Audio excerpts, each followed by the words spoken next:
حضور علیہ السلام سے جب پوچھا گیا کہ حضور سب سے بڑا گناہ کون سا ہے، تو آقا کریم علیہ السلام نے فرمایا کہ سب سے بڑا گناہ یہ ہے کہ ان تجعل للہ ندا، کہ تو اللہ کے ساتھ کسی کو شریک ٹھہرائے، وہو خلقک، حالانکہ اس نے تجھے پیدا کیا، تجھے تخلیق کیا اور تو اس کا شریک بنا کے بیٹھ جائے، کہ یہ سب سے بڑا گناہ ہے۔ تو راوی نے عرض کی قل تو ثم ایو، حضور پھر اس کے بعد؟ تو آقا کریم نے فرمایا ثم ان تقتل ولدک خشیۃ ان یطعم معک، تو بچے کو اس لیے قتل کر دے کہ یہ کس طرح میں اس کو پال سکوں گا، بچے کو ضائع کر دینا، اس کو قتل کر دینا۔ اللہ فرماتا ہے نحن نرزقکم وایاہم، ہم تمہیں بھی رزق دیتے ہیں، ان کو بھی دیں گے۔ تیسری بات حضور نے فرمایا ان تزانی بحلیلۃ جارک، آپ ہمسائے کی بیوی کے ساتھ بدکاری کریں، تو یہ بڑے گناہوں میں سے۔ ہمسایہ ماں جائے کی طرح ہوتا ہے، اس کی دیوار سانجھی ہوتی ہے، اس کی عزت سانجھی ہوتی ہے، اور اگر کوئی شخص طاق میں رہے اور ہمسایوں کے گھر گھس کے ان کی آبرو ریزی کر دے، تو یہ تین بڑے گناہ جو ہیں ان میں سے ایک بڑا گناہ اللہ کے محبوب علیہ السلام نے ارشاد فرمایا۔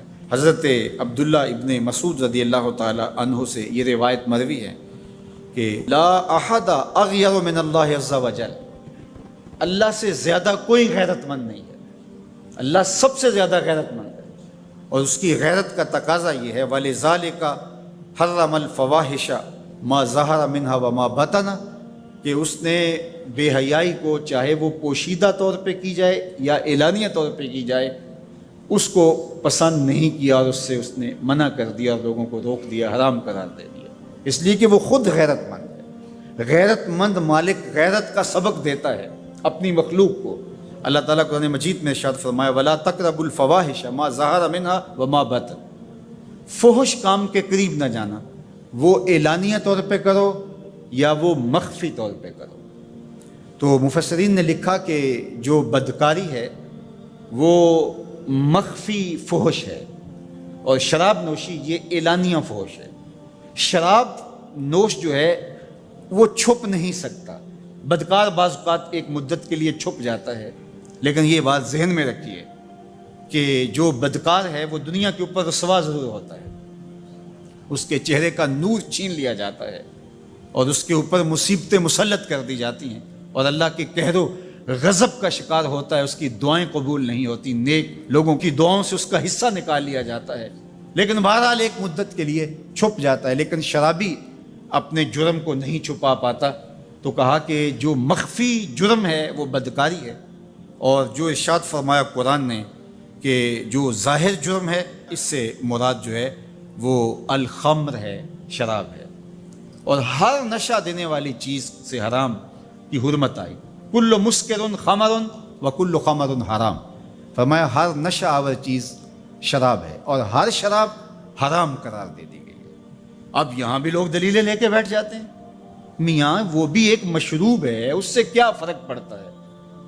میاں جب رب نے کہہ دیا تو بات ختم ہو گئی۔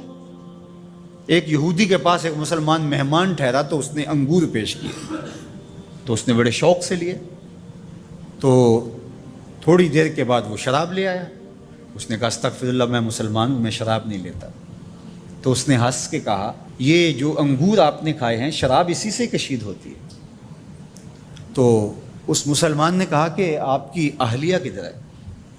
تو وہ اپنی اہلیہ کو بلا لایا، تو کہا آپ کی کوئی اولاد بھی ہے؟ کہا ہاں میری بیٹی ہے، اس کو بھی بلا لاؤ۔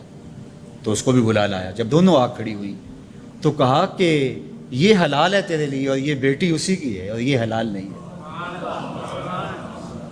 تو جب اس یہودی نے یہ بات سنی فقال اشہد ان لا الہ الا اللہ وحدہ لا شریک لہ واشہد ان محمدا عبدہ ورسولہ، کہا اتنی خوبصورت دلیل، اتنی خوبصورت دلیل، کہا انگور سے شراب نکلی ہے تو شراب حرام کیوں، انگور حلال کیوں؟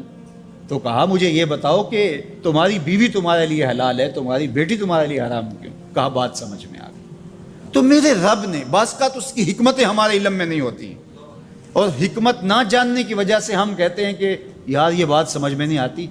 یہی تو ہمیں بتایا گیا کہ جو سمجھ میں آئے اس کو بھی ماننا ہے، جو نہیں سمجھ میں آئے اس کو بھی ماننا ہے۔